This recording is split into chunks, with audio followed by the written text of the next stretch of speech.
হরে কৃষ্ণ কৃষ্ণ কৃষ্ণ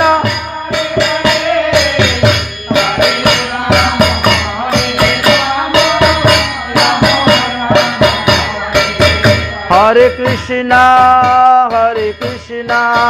কৃষ্ণ কৃষ্ণ হরে হরে হরে রাম রাম রাম হরে হরে হরে কৃষ্ণ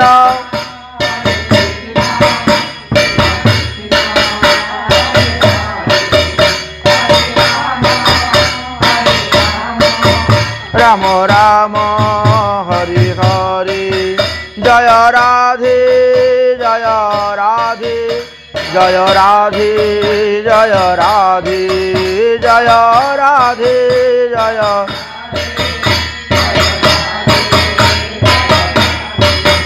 নিতাই গৌর হরি বল নিতাই গৌর হরি বল গৌর হরি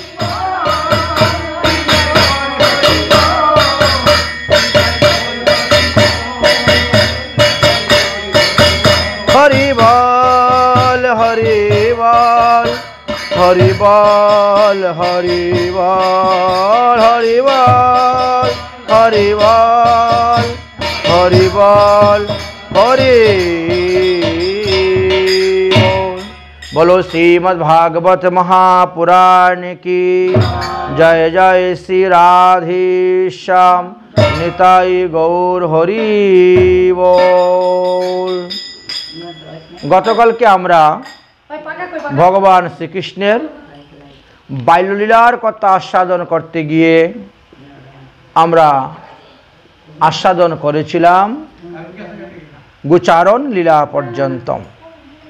श्री गोविंद एक एक दिन एक एक बनेते गोचारण करें, एक एक दिन एक एक बनेते गिये गोचारण करें और एक एक दिन एक एक लीला करे जाच्छेन।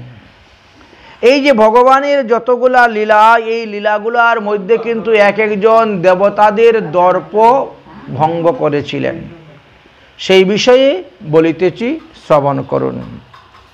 মনে করেন ব্রহ্মার দর্পকে হরণ করেছেন ভগবান, দেবরাজ ইন্দ্রের দর্পকে হরণ করেছেন, কামদেবীর দর্পকে হরণ করেছেন, এমনকি শ্রীবনের ব্রাহ্মণদের দর্প হরণ করেছেন, দুষ্ট কংস রাজার দর্পকে চূর্ণ করেছেন, এমনকি ব্রজের গোপীগণেরও দর্প চূর্ণ করেছেন। এক একটি লীলা এক একজন দেবতার দর্পকে চূর্ণ করার জন্য, তাদের অহংকার অভিমানকে চূর্ণ করার জন্য শ্রী গোবিন্দ এই সমস্ত লীলা করে গিয়েছিলেন। ভগবান শ্রীকৃষ্ণ গোচারণ লীলা করতে করতে ভগবান শ্রীকৃষ্ণের বয়স যখন 5 বছর 5 মাস হয়েছিল, সেই সময়ে ব্রহ্মলোক থেকে ব্রহ্মা এসেছিলেন ভগবান লীলাকে দর্শন করার জন্য। ব্রহ্মার মনে হলো যে 5 বছর হয়ে গেছে, ভগবান গিয়ে অবতীর্ণ হলেন, এখন পর্যন্ত কংসকে বধ করছেন না কেন, এত বিলম্ব হচ্ছে কেন? কই বামন অবতার যখন নিয়েছেন, দেখেন অল্প সময়ের মধ্যে কার্যসিদ্ধি করে চলে এসেছেন, কিন্তু এই অবতার এত বিলম্ব হচ্ছে কেন, দেখি তো গিয়ে আমার গোবিন্দ কি করতেছেন। ব্রহ্মা গোবিন্দের লীলাকে দর্শন করার জন্য এসেছেন, আকাশমার্গে বিমানের মধ্যে থেকে তিনি দর্শন করছেন, বলেছেন লীলা দর্শন করার জন্য আসছেন। ওই দিবসেই কংস অগাসুর নামক এক অসুরকে পাঠালেন। সেই অগাসুরও কিন্তু বিভিন্ন রূপ ধারণ করতে পারে। সে যখন দেখলো যে পুতনারাক্ষসনী বধ হয়েছে, কাকাসুর বধ হয়েছে, বকাসুর বধ হয়েছে, শকটাসুর বধ হয়েছে, তৃণাবত অসুর বধ হয়েছে, এই সমস্ত দর্শন করে করে সে চিন্তা করল তাহলে কৃষ্ণের সঙ্গে যুদ্ধ করে পারা যাবে না, পরাজয় করা যাবে না, তাকে অন্য কৌশলের দ্বারা মারতে হবে। তখনই অগাসুর কি করলেন, মস্ত বড় একটি অজাগর সর্পের রূপ ধারণ করলেন। এমনভাবে ধরেছেন তার জিহ্বাটা, ঠোঁটটা মাটির সঙ্গে লেগে আছে, আর উপরের ঠোঁটটা আকাশে এত বড়। কোথায় দাঁড়িয়েছেন? এক পর্বতের পাশে। বুঝতে পেরেছেন? মনে করা যাবে যে এইটাও একটা দ্বিতীয় পর্বত এবং একটা পর্বতের গুফা। এত বড় শরীর ধারণ করেছেন। শ্রী গোবিন্দ সখাদেরকে নিয়ে গোচারণ করতে করতে সেই বনে গিয়ে উপস্থিত হয়েছেন। সেই বনে উপস্থিত হওয়ার পর সখারা বলছে, দেখ দেখ ভাই, এত সুন্দর রাস্তা তো কোনোদিন দেখি নাই, এত সুন্দর গুফা তো কোনোদিন দেখি নাই। অগাসুরের জিহ্বার মধ্যে তারা লাফাচ্ছে, দেখ কত তুলার মতো তুলতুলে রাস্তা, কোনো ইট নাই, পাথর নাই, বালু নাই, কাঙ্কর নাই, কিছু নাই। ইস, ভিতরটা দেখি সুন্দর লাল, কি অপ্রাকৃত জিনিসটি।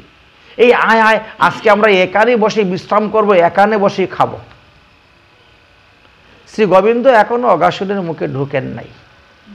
এই জন্য অগাসুর তার মুখ বন্ধ করতেছে না। কৃষ্ণ ঢুকবেন তবেই গিয়ে মুখ বন্ধ করব, না হলে হবে না। ভগবান বলছেন, ভাই তোমাদের যা যা খাবার নিয়ে এসেছো সমস্ত খাবার এই গাছের ডালের মধ্যে বেঁধে রাখো, তারপরে তোমরা ওর ভিতরে গিয়ে গড়াগড়ি করো, বিশ্রাম করো, ঘোরাফেরা করো, গুফার ভিতরে কোনো অসুবিধা নেই। সখারা সবাই তাই করেছেন কৃষ্ণের কথা অনুসারে। ভগবান শ্রীকৃষ্ণ যখন প্রবেশ করলেন, সঙ্গে সঙ্গে অগাসুর তার মুখটা বন্ধ করে দিল। তো সর্প যদি তার মুখ বন্ধ করে দেয় তাহলে মানুষ কি বেশিক্ষণ বাঁচবে? না, অক্সিজেন পাবে না। তো তখন দম বন্ধ হয়ে এমনিই লোক মারা যাবে।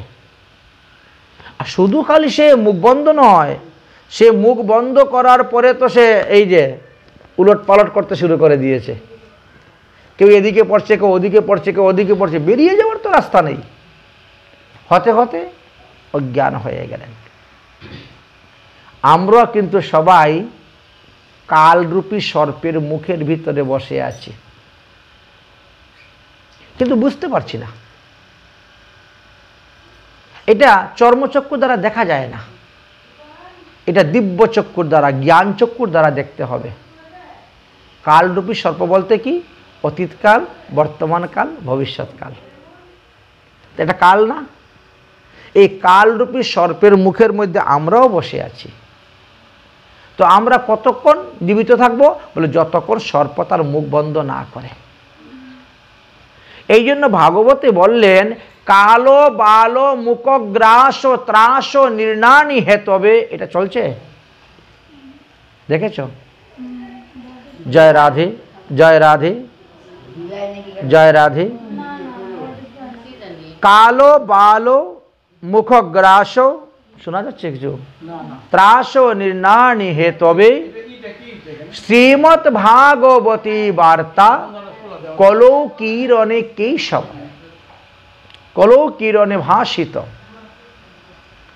এই কালরূপী সর্পের হাত থেকে রক্ষা পাওয়ার জন্য পরম পূজনীয় সুখদেব গোস্বামী পাদ আমাদেরকে শ্রীমদ্ ভাগবত মহাপুরাণ দিয়েছেন, বলেছেন এই কালরূপী সর্পের মুখের মধ্যে বসে বসে আমরা কি করব? আমরা এই ভাগবত যদি অধ্যয়ন করতে পারি তাহলে কাল আমাদেরকে কিছু করতে পারবে না। আমরা কালকে জয় করতে পারব। এই ভাগবত অধ্যয়ন করে করে, ভাগবত ধর্ম যাজন করে করে মৃত্যুকে পর্যন্ত জয় করে নিয়েছেন। পরীক্ষিত মহারাজের উপর কত বড় অভিসম্পাদ ছিল। তক্ষক নাগ ধ্বংসনে তিনার মৃত্যু হবে, তিনার শরীর ভস্মীভূত হয়ে যাবে। কিন্তু তক্ষক আসার আগেই তিনি ভগবানের কাছে চলে গিয়েছেন ভজনের দ্বারা। তক্ষক তো এসে পরীক্ষিতের মৃত শরীরে ছুবল মেরেছিল। এমনটাই হয়েছে। ধ্রুবের কথা চিন্তা করুন। এই ভাগবত ধর্ম যাজন করে ধ্রুব এমন সিদ্ধি লাভ করলেন, যে যখন তিনি বিমানে চড়ে ধ্রুবলোকে যাবেন তখন মৃত্যুদেবের মাথার মধ্যে পা দিয়ে বিমানে উঠেছেন, আর যখন ধ্রুবলোকে নামবেন তখন যমের মাথার মধ্যে পা দিয়ে বিমান থেকে নেমে চলে গেলেন ধ্রুবলোকে। এই জন্য বললেন যে কালো বালো মুখগ্রাস ত্রাস নির্ণাণী হে তবে শ্রীমদ্ ভাগবতী বার্তা কলৌ কিরণে ভাসিতম। অতএব তোমরা সবাই ভাগবত ধর্ম যাজন করো, ভাগবত ধর্ম পড়ো, ভাগবত অনুসারে চলো, তোমাদের কল্যাণ। অগাসুর তার মুখ বন্ধ করে দিল। ভগবান শ্রীকৃষ্ণ দেখলেন যে তিনার সমস্ত সখাগণ মারা গিয়েছে। এবার কি করা যায়? ভগবান তখন ত্রিবিক্রম রূপ ধারণ করলেন, এমন ব্রহ্ম তেজ প্রকাশ করলেন শরীর থেকে যে সেই তেজে অগাসুরের ব্রহ্মরন্ধ্র ফেটে গেল। এখানে কিন্তু একটা দরজা আছে, এটা বন্ধ থাকে, দেখা যায় না। 9টা দরজা আমরা দেখতে পাই। নবদ্বার রূপী পুরী দেহ আমাদের। ব্রহ্মরন্ধ্র ফেটে গেল, মারা গেল। ভগবান শ্রীকৃষ্ণ সমস্ত সখাদেরকে বের করলেন অগাসুরের মুখ থেকে। তারপরে কি করলেন? অমৃতময় দৃষ্টির দ্বারা সবাইকে জীবিত করে দিয়েছেন, জীবিত করে দিয়েছেন, যেন তারা ঘুমের থেকে উঠেছে। আরে কানাই, তুই এত বড় অজাগর সাপকে মেরে দিলি। হ্যাঁ, প্রতিদিন গোচারণ লীলাতে যা কিছু ঘটে সখারা এসে সবাই বলে, বাড়িতে এসে সব গোয়ালবালরা, ও মা কৃষ্ণ আজকে একটা অসুর মেরেছে, সব বলে। কিন্তু অগাসুর যখন বধ হলো তখন সেই ঘটনাটা 1 বৎসর পরে গিয়ে বলেছে বালকেরা, সেই দিন বলে নাই। আচ্ছা, 1 বৎসর পরে কেন বলল? 1 বৎসর পরে বলার কারণটা কি? সেটাই হলো ব্রহ্মমোহন লীলা। কারণ ব্রহ্মা তখন আকাশমার্গে এসে উপস্থিত হয়েছেন, দেখি তো আমার গোবিন্দ কি করতেছেন। গোবিন্দ তখন সখাদেরকে বলছে, সখা খুব ক্ষুধা লেগেছে রে, চল বস, আমরা খাওয়া দাওয়া করব।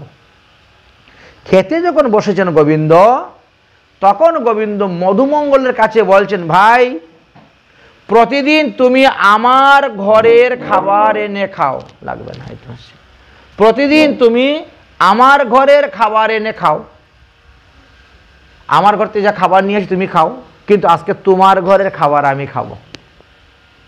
অতএব যাও, তোমার ঘর থেকে খাবার নিয়ে আসো। যার কারণে মধুমঙ্গল ছুটে গিয়েছেন বাড়িতে, ওমা আমাদের ঘরে কিছু থাকলে দাও, কৃষ্ণ আজকে বায়না করেছে আমাদের ঘরের খাবার খাবে। ঘরে তো কিছুই নাই, দিন আনে দিন খান, কি করবেন? তবে 3 দিনের বাসি দই কতগুলো আছে। 3 দিনের বাসি দই বুঝেন তো কি পরিমাণ টক হতে পারে।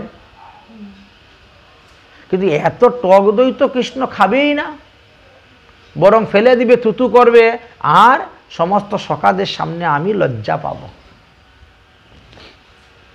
মধুমঙ্গলের মা বলছেন, আমি এমন জিনিস বানিয়ে দিব চেটে চেটে খাবে হাত। কেন? বলে দই যত টক হবে, বুঝেছেন, করি তত ভালো হবে। করি বুঝেন? দইটাকে আটা চালের মধ্যে নিয়ে আগে চেলে নিতে হবে, হয়ে গেল না, মাঠা করা হচ্ছে না, আটা চাল চলে নিলেন। এইবার কি করলেন?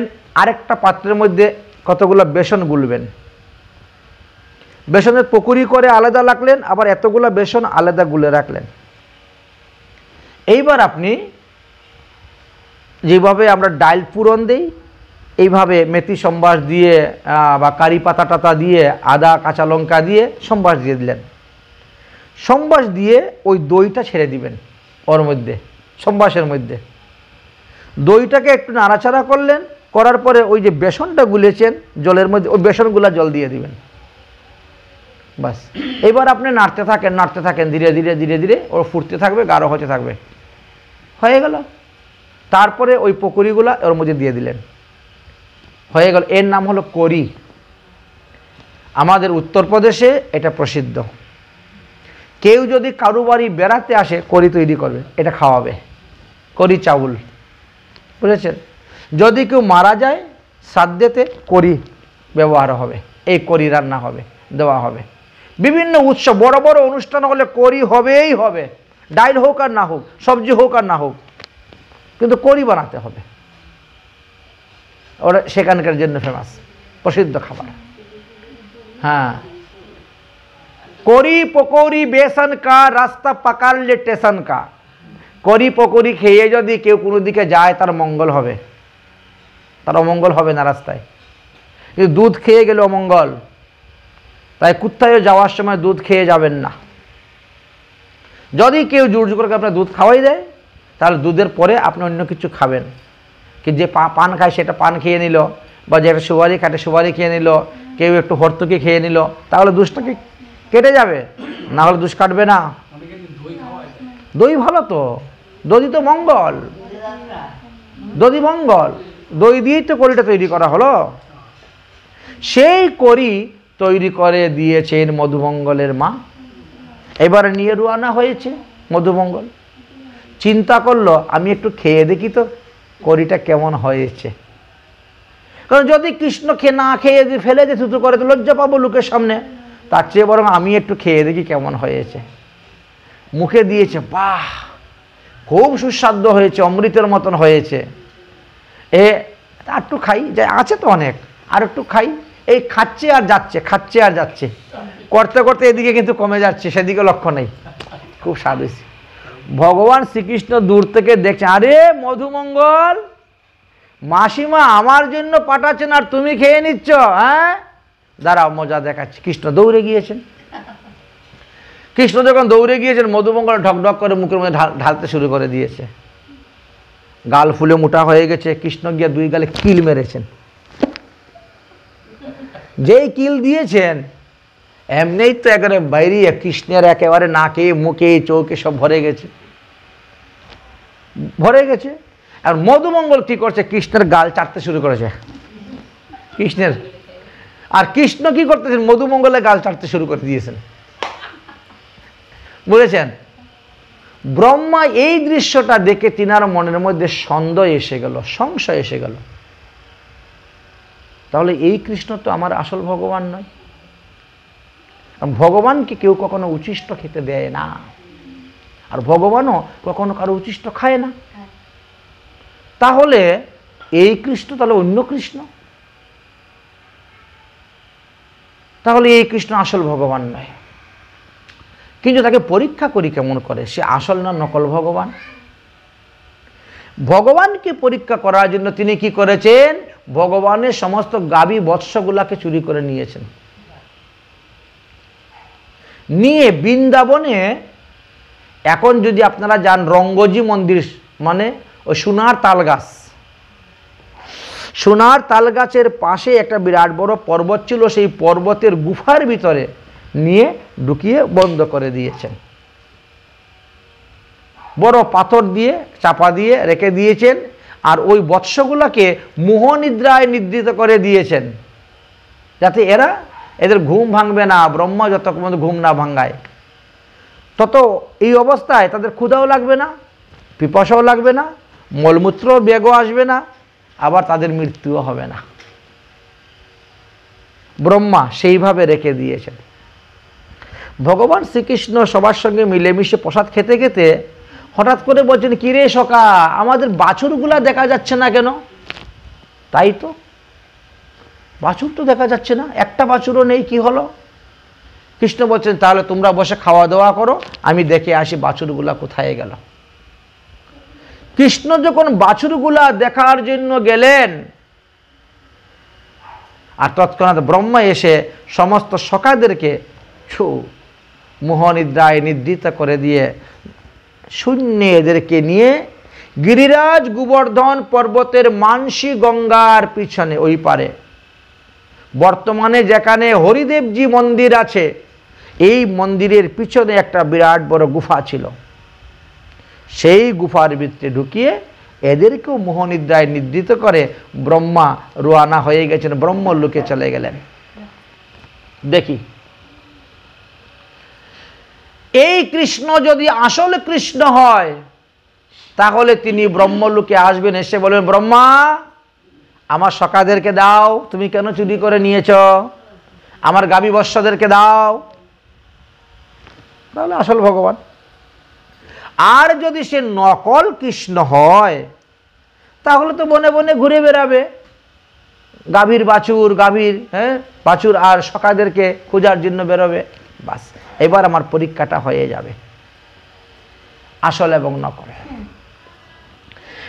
এই জন্য ব্রহ্মা ব্রহ্মলোকে বসে আছেন, কিন্তু ভগবান শ্রীকৃষ্ণ মনে মনে বলছেন, আরে ব্রহ্মা, তুমি আমার সখাদেরকে চুরি করে নিয়ে, আমার গাভী বৎসদেরকে চুরি করে নিয়ে আমার কোনো ক্ষতি করতে পারো নাই, বরং আমার উপকারই হয়েছে। কি উপকার হয়েছে? ভগবান শ্রীকৃষ্ণ যেদিন থেকে জন্ম নিয়েছেন সেই দিন থেকে ব্রজের সকলেই কৃষ্ণকে দেখে এত আত্মহারা হয়ে যেতেন, আজ কৃষ্ণ যদি আমার পেটের ছেলে হতো তাহলে তাকে আমি কুলে নিতে পারতাম, আদর খেতে পারতাম, চুমু খেতে পারতাম, আমার বুকের মধ্যে জড়িয়ে ধরে তাকে ঘুমাতে পারতাম, আমার স্তন দুগ্ধ পান করাতে পারতাম, আমার এই গোপী জন্ম, আমার এই নারী জন্ম সার্থক হইত। কিন্তু কৃষ্ণ তো রাজার ছেলে, নন্দ রাজার ছেলে। একজন রাজার ছেলেকে যে কোনো লোকে কুলে নেওয়ার অধিকার নাই, যে কোনো লোকে আদর করার অধিকার নাই, চুমু খাওয়ার অধিকার নাই, সবাই ভয় পায়। এই জন্য তাদের মনের মধ্যে এই বাসনাটা ছিল, কৃষ্ণ যদি আমার ছেলে হইত। ভগবান শ্রীকৃষ্ণ চিন্তা করলেন, ব্রহ্মা যতগুলা সখাকে চুরি করে নিয়ে গেছে, আমি ততগুলা সখার রূপ ধারণ করে সেই ব্রজমায়েদের মনোবাসনা পূর্ণ করব। জানা যায় যে ভগবান শ্রীকৃষ্ণের সঙ্গে 5000 সখা থাকতেন, কারণ 9 লক্ষ গাভী তো নন্দ বাবারই, আর তারপরে প্রত্যেক ব্রজবাসীদেরই গাভী আছে, গরু চড়াতে সবাই যায় নিজ নিজ গরু, এই জন্য 5000 সখারা গাভী চড়াতে যেত। তাহলে 5000 সখাদেরকে যদি চুরি করে নিয়ে যায় ব্রহ্মা, তো ভগবান সেই 5000 সখার রূপ ধারণ করেছেন, আর ধারণ করে 5000 মায়ের কাছে গিয়েছেন, গোপীদের কাছে। তারা অন্যান্য দিন তাদের ছেলেকে যেভাবে আদর করে রাস্তা থেকে নিয়ে যায়, সকালবেলা তো ছেড়ে দেয় গোচারণ করার জন্য, রাত সন্ধ্যার সময় নিয়ে যায়, সন্ধ্যা গুধুলি লগরে, সেই দিন আরো বেশি আদর করে আপ্যায়ন করে ছেলেকে কুলে করে নিয়ে যাচ্ছে। কারণ তখন তো ভগবান শ্রীকৃষ্ণের বয়স মাত্র 5 বৎসর 5 মাস, বয়স তো বেশি নয়। 5 বছরের ছেলে তো সবাই কুলে নেয়, আদর করে। ভগবান শ্রীকৃষ্ণকে এইভাবে আদর করে কুলে করে সবাই নিয়ে গেল, দেখতেছে সে আমার ছেলে, কথাবার্তা, চলাফেরা, আচার ব্যবহার, রং রূপ সব রস একই রকম। ছেলে ছাড়াও নকল ছেলে এটা কেউ মনে করতে পারবে না, আমার ছেলে, আপন ছেলে, আমার ছেলে এসেছে ঘরে। এইভাবে আদর করে সবাই নীতি শুরু করেছেন। বুঝেছেন? না এই গোটা ফুল এই নেন, এইগুলা দিয়ে যদি হয় তাহলে দেখেন। আদর করে সবাই নিয়ে যাচ্ছেন। ঠিক তেমনিভাবে সমস্ত গাভীগণের মনেও তো বাসনা। আমরা দণ্ডকারণ্যে মুনি ঋষি ছিলাম, আমরা গোবিন্দের সেবা করার জন্য গাভী রূপ ধারণ করে এসেছি, কিন্তু আমার দুধ কি গোবিন্দের সেবায় লাগে? আচ্ছা, গোবিন্দ কটুক দুধই খাচ্ছে, 250 গ্রাম 500 গ্রাম, নাহলে 1 কেজি খেয়ে নিচ্ছে, তো একটা গাভী তো 5 কেজি দুধ দেয়, তো 9 লক্ষ গাভী যার থাকবে, আচ্ছা বলেন তখন কার দুধ গিয়ে গোবিন্দের সেবায় লাগে সেটা তো বোঝা যাবে না। এই জন্য তাদের মনে এটাই ছিল, তাদের মনে এটাই ছিল যে কৃষ্ণ যদি আমার পেটের ছেলে হতো তাহলে আমার বাটের মধ্যে মুখ দিয়ে সে দুগ্ধ পান করত, তাহলে আমারই গুজন্মটা সার্থক হতো, আমি যে গাভী রূপ ধারণ করে এসেছি এটা কিন্তু আমার সার্থক হয়ে যেত। এই জন্য ব্রহ্মা যতগুলা গাভীর বাছুর চুরি করা নিয়েছে, ভগবান ততগুলা গাভীর বাছুর হয়েছেন, গোবৎস রূপ ধারণ করেছেন। ততগুলা গাভীর বাছুর রূপ ধারণ করে তিনি গেলেন, গিয়ে তিনি সেই সমস্ত গাভীদের স্তনে মুখ দিয়ে দুগ্ধ পান করলেন, পাটে তাদের জন্ম সার্থক করলেন। আচ্ছা, দেখতে দেখতে দেখতে দেখতে 1 বছর পূর্ণ হওয়ার মাত্র 5 দিন বাকি আছে। 365 দিনে 1 বছর। 360 দিনের দিন ব্রহ্মা চিন্তা করলেন যে কি ব্যাপার, এখনো তো কৃষ্ণ আমার কাছে আসে নাই, ব্যাপারটা কি? তাহলে নকল ভগবান, নকল কৃষ্ণ গোচারণে বনে বনে ঘুরে বেড়াচ্ছে। তাহলে যাই গিয়ে দেখি তো, গোচারণে হায় হায় করে বেড়াচ্ছে, তখন দেখি। এই তো ব্রহ্মা দেখতে আসলেন। ব্রহ্মা দেখতে এসে তো অবাক, এ কি কৃষ্ণ গোচারণ লীলা করতেছেন, সখাদেরকে নিয়ে, গাভীর বাছুরদেরকে নিয়ে হই হই রই রই করতেছেন, খেলা করতেছেন। এত আশ্চর্য কথা, আশ্চর্য কথা। আরে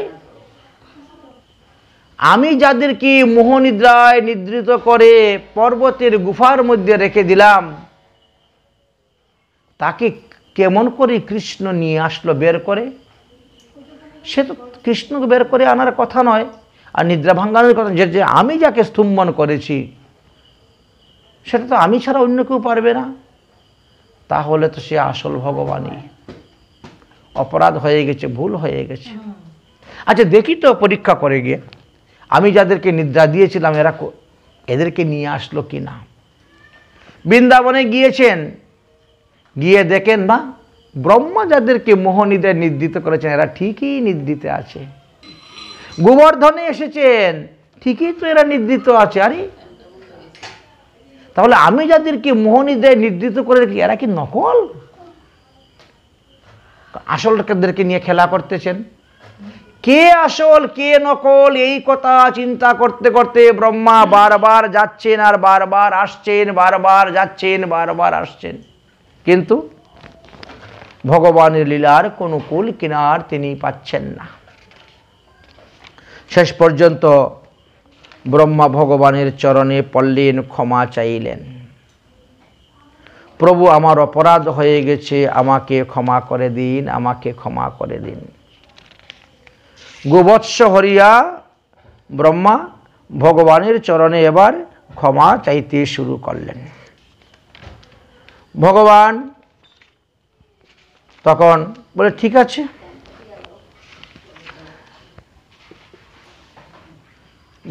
ভগবান বললেন ঠিক আছে তাহলে তোমাকে ক্ষমা করে দিলাম।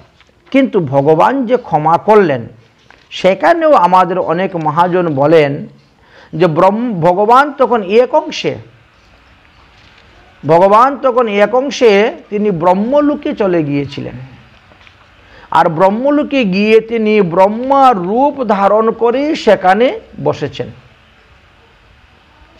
সেইখানে তিনি বসে গিয়েছেন। আর দারোয়ানদেরকে বললেন যে দারোয়ান, আজকাল নকল ব্রহ্মা মানে বহুরূপী মানে লোক আছে যে ব্রহ্মার রূপ ধারণ করে ঘুরে বেড়াচ্ছে, অতএব তোমরা সাবধান, আমি কিন্তু ভিতরে বসে আছি। যদি কেউ ব্রহ্মার রূপ ধারণ করে আসে তোমরা কিন্তু তাকে ভিতরে প্রবেশ করতে দিও না, এই কথা বলে ভগবান শ্রীকৃষ্ণ তিনি ব্রহ্মরূপ ধারণ করে ব্রহ্মলোকে চলে গেলেন। এদিকে দারোয়ানরা যখন আসল ব্রহ্মা গিয়েছেন তখন তাকে প্রবেশ করতে দিচ্ছে না, বলে আমাদের ব্রহ্মা তো ভিতরে, তুমি বহুরূপী ব্রহ্মা, এই জন্য তোমাকে আমরা ভিতরে ঢুকতে দিব না। ব্রহ্মা তখন চিন্তা করলেন সর্বনাশ, তাহলে ভগবানকে পরীক্ষা করতে গিয়ে আমার একটা বিরাট অপরাধ হয়েছে, আর এই অপরাধের কারণে হয়তো আমার এই ব্রহ্মপদটা চলে গিয়েছে, আমার এই ব্রহ্মপদটা চলে গিয়েছে। এই চিন্তা করে ব্রহ্মা তখন ব্রহ্মবনেতে আবার ফিরে আসলেন, ভগবান চরণে ক্ষমা চাইলেন। ভগবানকে একটি মুরলী তিনি দান করলেন। মুরলী দান করে বললেন আজকে থেকে আপনি হলেন মুরলীধর। ভগবানকে মুরলীধর নাম রাখলেন। এই মুরলীধর নাম দিয়ে ব্রহ্মা ব্রহ্মলোকে চলে গিয়েছিলেন। ব্রহ্মার মতন আমরাও তো দিনরাত গোবিন্দের চরণে অপরাধ করে যাচ্ছি, তাই না? ব্রহ্মা যেমন অপরাধ করেছিলেন, ঠিক তেমনিভাবে আমরাও ব্রহ্মার মতন দিন রাত গোবিন্দের চরণে অপরাধ করে যাচ্ছি। বৃষ্টি হলো ভগবানকে গালি দেই, বৃষ্টি না হলো ভগবানকে গালি দেই, কারেন্ট চলে গেল ভগবানকে গালি দেই, যা হোক সব খালি ভগবানকে, ঠিক না? আচ্ছা, পদে পদে সেবা অপরাধ, নাম অপরাধ, ধাম অপরাধ, বৈষ্ণব অপরাধ, এইগুলা খালি করেই যাচ্ছি। তাহলে আমাদের কি গতি হবে চিন্তা করেন তো একবার। ভগবানকে পরীক্ষা করতে গিয়ে গোবৎস হরণ করার ফলে সেই ব্রহ্মাকে এসে মুসলমানের ঘরে জন্ম নিতে হলো। সেই অপরাধে ব্রহ্মা হরিদাস হইল, 22 বাজারে মায়ের খাইল। চিন্তা করতে পারছেন? তাহলে ব্রহ্মার যদি ব্রহ্মলোক থেকে পতন হয়, তাহলে আমাদের কোথায় গতি হবে একবার চিন্তা করে দেখুন তো। আর আমরা পদে পদে ভগবানের চরণে অপরাধ করে আসছি। আচ্ছা,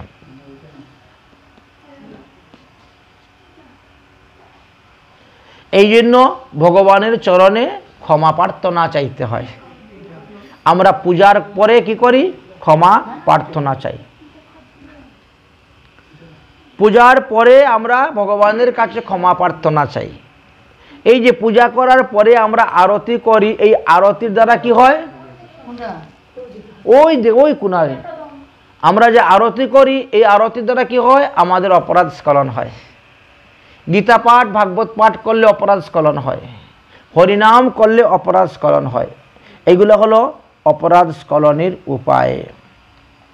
হে ভগবান, আমি যাই করি আমি তো তোমারই সন্তান, অতএব তুমি আমাকে তোমার চরণের মধ্যে রাখি। আমি যদি দোষ করি আমাকে শাস্তি দাও, আমি যদি ভুল করি আমাকে শাস্তি দাও, কিন্তু তোমার চরণ থেকে সরিয়ে দিও না, তোমার নজর থেকে সরিয়ে দিও না। তুমি শাস্তি প্রদান করো, কিন্তু আমাকে ঠেলে ফেলে দিও না। এটি হলো ভগবানের কাছে পার্থক্য। শ্রী গোবিন্দ গোপীনাথ কৃপা করি রাখো নিজ পদে, কৃপা করি রাখো নিজ পদে। শ্রী গোবিন্দ গোপীনাথ কৃপা করি রাখো নিজ পদে, কৃপা করি রাখো নিজ পদে।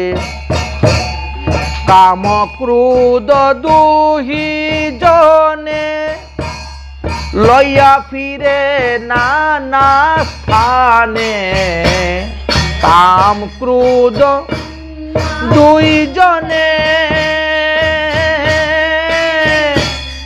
লইয়া ফিরে নানা স্থানে, বিষয় ভুল যায় নানা মতে, বিষয় ভুল যায় নানা মতে, বিষয় ভুল যায় নানা মতে। হইয়া মায়ার দাস করি নানা অবিলাস, হইয়া মায়ার দাস করি নানা অবিলাস, তোমার শরণ গেল দূরে, তোমার শরণ গেল দূরে।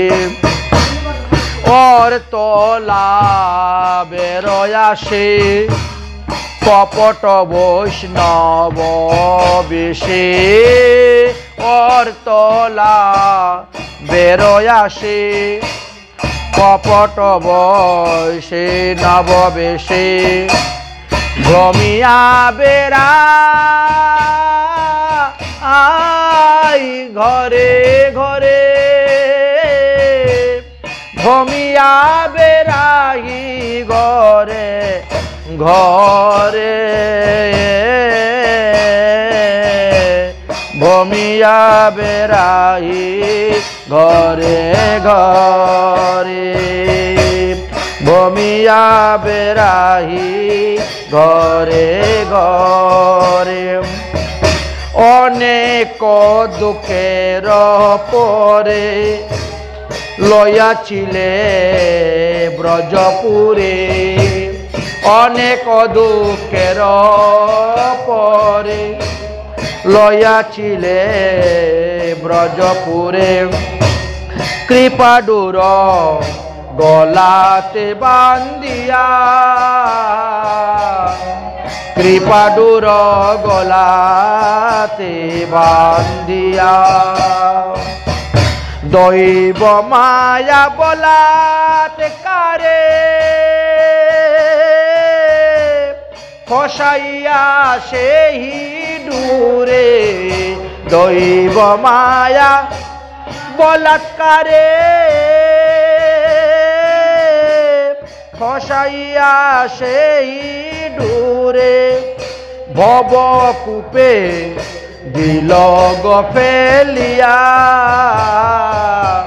ভবকূপে দিল গো ফেলিয়া পুনর যদি কৃপা করি এয় ধমরে কেশে ধরি পুনর যদি কৃপা করি এজনারে কেশে ধরি টানিয়া তু লহ ব্রজপুরে টানিয়া তু লহ ব্রজপুরে তবে সে দেখি যে ভালো নতুবা পরানো গেল তবে সে দেখি যে ভালো তবে সে পরানো গেল কহে দিন দাস নরুত্তমে কহে দিন দাস নরুত্তমে কহে দ্বিজ দাস নরুত্তমে শ্রী গোবিন্দ গোপীনাথ কৃপা করি রাখো নিজ পদে। ব্রহ্মা এইভাবে ভগবানকে স্তুতি করলেন। আমরা গৌরীয় বৈষ্ণব যারা, গৌরীয় বৈষ্ণবের তিন ঠাকুর শ্রীগোবিন্দ, গোপীনাথ, মদন মোহন, এই তিন ঠাকুর গৌরিয়া করলেন আত্মসাৎ। তাহলে দেখা গেল ব্রহ্মা অপরাধ করার পরে ভগবানের চরণে সে ক্ষমা চাইলেন। আর কি করলেন? ব্রহ্মা একটা মুরলী ভগবান শ্রীকৃষ্ণকে দান করলেন। মুরলী দান করেছেন। ব্রহ্মমোহন কালে মুরলী লইয়া গোবিন্দকে দিলেন। ব্রহ্মা বৃন্দাবনে গিয়া বৃন্দাবনে সে দিলেন। এখন প্রশ্ন হলো, ব্রহ্মা সেই মুরলীটা কোথায় পেল? মুরলী কোথায় পেলেন? মুরলী কিসের দ্বারা তৈরি হয়? বাঁশির দ্বারা, বাঁশের দ্বারা। বাঁশ। ব্রহ্মা ব্রহ্মলোকে একটি যজ্ঞ করেছিলেন। সেই যজ্ঞ থেকে 24.5 পর্ব লম্বা একটি বাঁশ উঠেছিল। সেই বাঁশটাকে তিনি কি করেছিলেন জানেন? প্রথম 9টি পর্ব দিয়ে একটি ধনুষ তৈরি করেছিলেন, যে ধনুষের নাম হলো সারঙ্গ ধনুষ। এই সাঙ্গ ধনুটি কিন্তু ভগবান বিষ্ণুর হাতে থাকে। অসুর নিধন করার জন্য তিনি এই অসুরকে ধনুষকে ব্যবহার করে থাকেন। তারপরে তিনি 60টি পর্ব নিয়ে একটি ধনুষ তৈরি করেছিলেন, যে ধনুষের নাম হলো জয়ন্ত ধনুষ। আর এই ধনুষ মহাদেবের হাতে ছিল। মহাদেব এই ধনুষ ব্যবহার করতেন। তারপরে আরেকটি ধনুষ তৈরি করলেন 5টি পর্ব নিয়ে, যে ধনুষের নাম হলো কুদণ্ড ধনুষ। এটা দেবরাজ ইন্দ্রকে দিয়েছিলেন। তারপরে 3টি পর্ব নিয়ে একটি ধনুষ তৈরি করেছিলেন, যাকে বলা হয় গান্ডীব। এই গান্ডীব নামক ধনুষকে ব্রহ্মা অগ্নিদেবের কাছে দান করেছিলেন। অগ্নিদেব পরে অর্জুনকে দিয়েছিলেন। অর্জুনের গান্ডীব বলে না লোকে, তাই। তো এইভাবে 4টি ধনুষ তৈরি করতে গিয়ে ব্রহ্মার 24 পর্ব বাস শেষ হয়ে গেল, রইল আর অর্ধ পর্ব বাস। এই অর্ধ পর্ব বাস দিয়ে তিনি কি করলেন? তিনি মুরলী তৈরি করলেন। আচ্ছা, মুরলী কাকে বলা হয়? মুরলী তাকে 2 হাত লম্বা, স্বরের মধ্যে 4টি ছিদ্র থাকে। কৃষ্ণ কিন্তু মুরলী বাজাইতেন, আবার বেণুও বাজাইতেন। আচ্ছা, বেণু কাকে বলা হয়? বেণু থাকে মাত্র 12 আঙ্গুল লম্বা, অর্ধ অঙ্গুষ্ঠ পরিমিত, দূর দূর একটা করে ছিদ্র থাকে, মোট 6টি ছিদ্র থাকে তার মধ্যে। আরেকটি নাম হয়েছে বংশিকা। কৃষ্ণ 4 ধরনের বাঁশি বাজাইতেন। এই বংশিকা নামক বাঁশি একটি ছিদ্র হইতে অন্য একটি ছিদ্রের দূরত্ব 1 আঙ্গুল দূর দূর থাকে, বুঝতে পেরেছেন? এবং স্বরের জন্য 8টা ছিদ্র আছে, এই জন্য তার নাম হলো বংশিকা। তারপরে হলো বাঁশি। এই বাঁশিটা থাকে 17 আঙ্গুল লম্বা, 17 আঙ্গুল লম্বা, এবং তাতে 9টি ছিদ্র থাকে স্বরের জন্য। তো ভগবান শ্রীকৃষ্ণ এই 4 ধরনের বাঁশি বাজাইতেন। সমস্ত গরুগণকে একত্রিত করার জন্য 1 ধরনের বাঁশি, সখাদেরকে ডাকার জন্য 1 ধরনের বাঁশি, সখীদেরকে আহ্বান করার জন্য 1 ধরনের বাঁশি, আবার ক্ষুধা লাগলে মাকে বলার জন্য আরেক ধরনের বাঁশি। গুরুজনরা শুনতে পেত। এইভাবে পৃথক পৃথক বাঁশির সুর ছিল। ভগবান শ্রীকৃষ্ণ সেই বাঁশি বাজাইতেন। শ্রীকৃষ্ণ যখন গোচারণে যাইতেন তখন তিনি বেণু বাজাইতেন। বেণুর রবে ধেনু সব ধেয়ে আসতেন। মুরলী বাজাইতেন কখন? যখন ভোজন, ক্ষুধা লাগতো ভোজন করার সময় মুরলী আর বংশী বাজাইতেন যখন গোপীদেরকে আকর্ষণ করে নিয়ে আসার জন্য সূর্য পূজার সময়কালীন সময়ে। ব্রহ্মা 1টা নয়, 2টা নয়, 3টা নয়, 40টি শ্লোকের দ্বারা ভগবানের চরণে ক্ষমা প্রার্থনা করলেন, আপনি আমাকে ক্ষমা করে দিন, ক্ষমা করে দিন। কিন্তু তারপরেও দেখেন তাকে এসে জন্মগ্রহণ করতে হলো যবনের ঘরে। লেখা আছে যে শিশুপুত্র হরি ব্রহ্মা করি অপরাধ, অপরাধ ক্ষমিবারে মাগেন প্রসাদ। হে ভগবান, আমার অপরাধ হয়েছে, ক্ষমা করে দেন। তোমার নাভি পদ্ম হইতে মোর জন্ম হয়, তুমি পিতা মাতা, আমি তোমার তনয়। ভগবান শ্রীকৃষ্ণকে বলছেন, তোমার নাভি থেকে যে পদ্মফুলটি উঠেছিল সেই পদ্মফুলে আমার জন্ম হয়েছে, অতএব তুমি আমার মা, তুমি আমার বাবা। সন্তানের অপরাধ মা বাবারা নেয় না, ক্ষমা করে দাও, ক্ষমা করে দাও। পিতামাতা বালকের নালয় অপরাধ। আচ্ছা, অজ্ঞান অবস্থায় যদি করে অপরাধ তো নিবে না, জ্ঞান অবস্থা নিলে কে ছাড়বে? মাতা পিতা হলেই বা কি, আর পুত্র হলেই বা কি। একবার দুইবার কেউ অপরাধ করলে ক্ষমা করে দেওয়া যায়, বারবার অপরাধ ক্ষমা করে, এটা তো বোকামি। বলে না প্রশ্রয় দিলে মাথায় উঠে। ব্রহ্মা বলছেন পিতা মাতা বালকের না লয় অপরাধ, অপরাধ ক্ষমিয়া মুরে করহ প্রসাদ। কারণ উনি তো ব্রহ্মলোকে ঢুকতে পারেন নাই, এই জন্য ফিরে এসে বলছেন তুমি আমাকে কৃপা করো যাতে আমার পথটা ঠিক থাকে। আমি যাও দোষ করেছি, অপরাধ করেছি, ক্ষমা করেন। কৃষ্ণ কহেন ব্রহ্মা তোমার পিতা নারায়ণ, আমি তোমার পিতা নয়। তাহলে কৃষ্ণ একজন, নারায়ণ আরেকজন।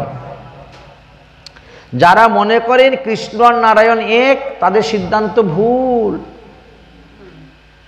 কারণ শ্রীকৃষ্ণের বিলাস মূর্তি হলেন নারায়ণ, নারায়ণের হলো 4 হাত, কৃষ্ণের হলো 2 হাত। কৃষ্ণ থাকেন গোলক ধামে আর নারায়ণ থাকেন বৈকুণ্ঠ ধামে। কৃষ্ণের একজনই প্রিয়সী শ্রীমতী রাধারানী, নারায়ণের 4 জন প্রিয়সী, লক্ষ্মী, সরস্বতী, তুলসী, গঙ্গা, এই 4 জন প্রিয়সী। কলিযুগ পাবন অবতার শ্রী শ্রী গৌরাঙ্গ মহাপ্রভু যখন দক্ষিণ ভারত ভ্রমণ করতে গিয়েছিলেন, তখন তিনি শ্রী সম্প্রদায়ের বৈষ্ণবের বাড়ি উঠেছিলেন।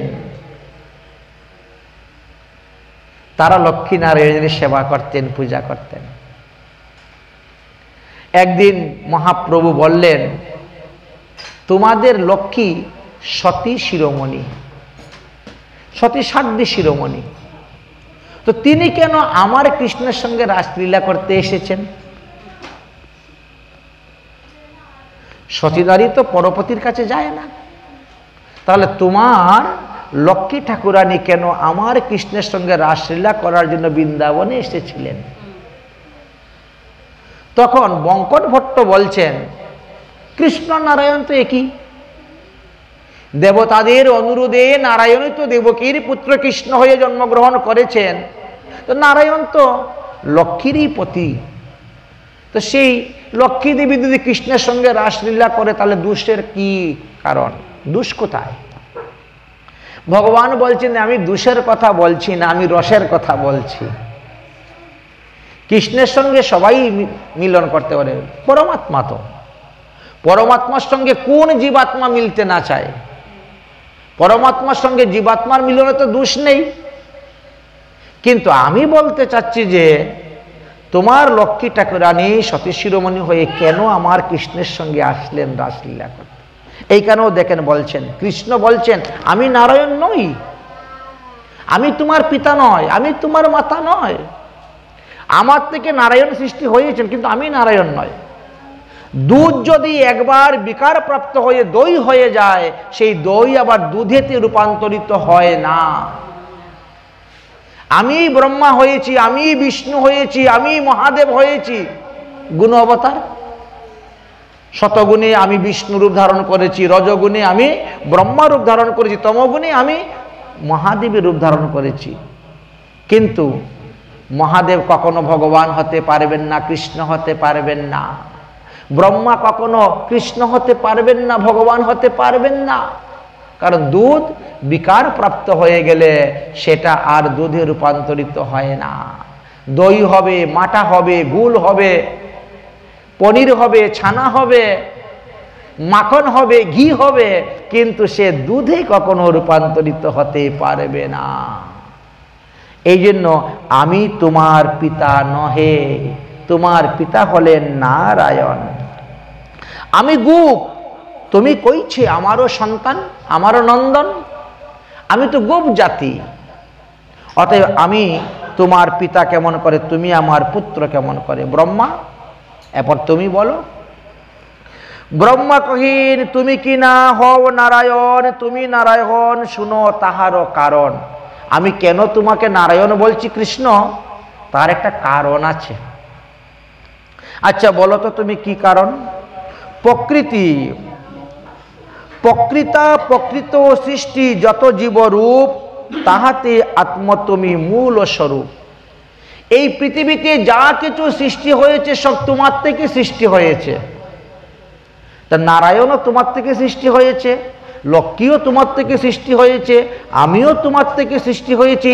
এই পৃথিবীতে স্থাবর জঙ্গম যা কিছু আছে সব তোমার থেকে সৃষ্টি হয়েছে। তুমি অনাদির আদি গোবিন্দ, তুমি হলে একমাত্র সৃষ্টিকর্তা, সৃষ্টি হয়েছে। সেই হেতু তুমি সকল জীবের পিতা,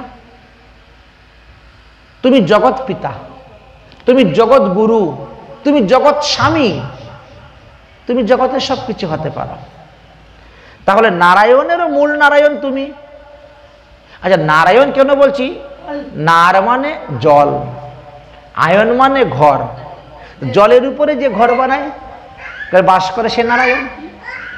সেই অর্থে হে কৃষ্ণ, আমি তোমাকে নারায়ণ শব্দে অভিহিত করিতেছি। কিভাবে ঘুরিয়ে নিয়ে ব্রহ্মা তিনার যুক্তিটাকে লাগিয়ে দিলেন। পৃথিবী জয়ছে ঘটকুলের কারণ আশ্রয়, জীবের নিধান তুমি, তুমি সর্বাশ্রয়।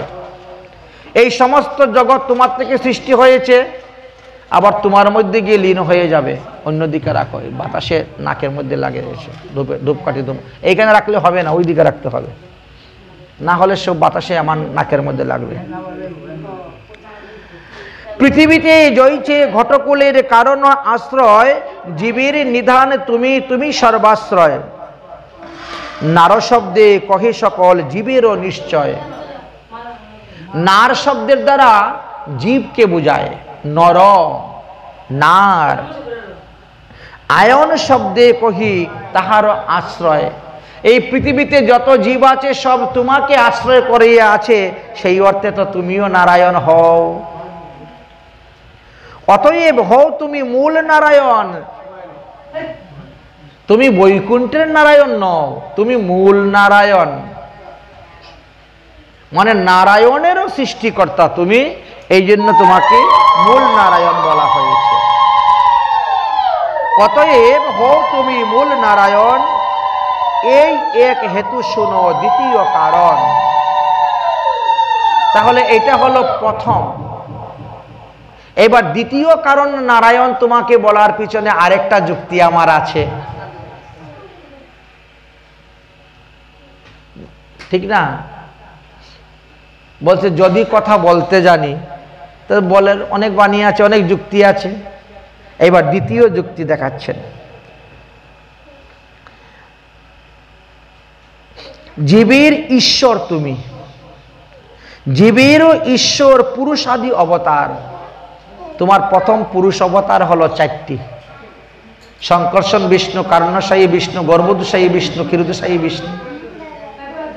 আচ্ছা, জীবের ঈশ্বর পুরুষাদি অবতার, তাহা সবার হেতু তোমার ঐশ্বর্য অপার। ভগবান শ্রীকৃষ্ণ সর্বৈশ্বর্যপূর্ণ, তার কাছে কোনো কমি নাই ঐশ্বর্যের। ভগবান কখনো চায় না যে আমাকে সেগুন কাঠের সিংহাসন বানিয়ে দাও, আমার জন্য, আমার রুমের জন্য এসি লাগিয়ে দাও, আমাকে পুষ্পান্ন রান্না করে ভোগ দাও, আমাকে প্রতিদিন ছানারসা দাও, না তো। সর্বৈশ্বর্যপূর্ণ কৃষ্ণ, তার কাছে কিসের অভাব?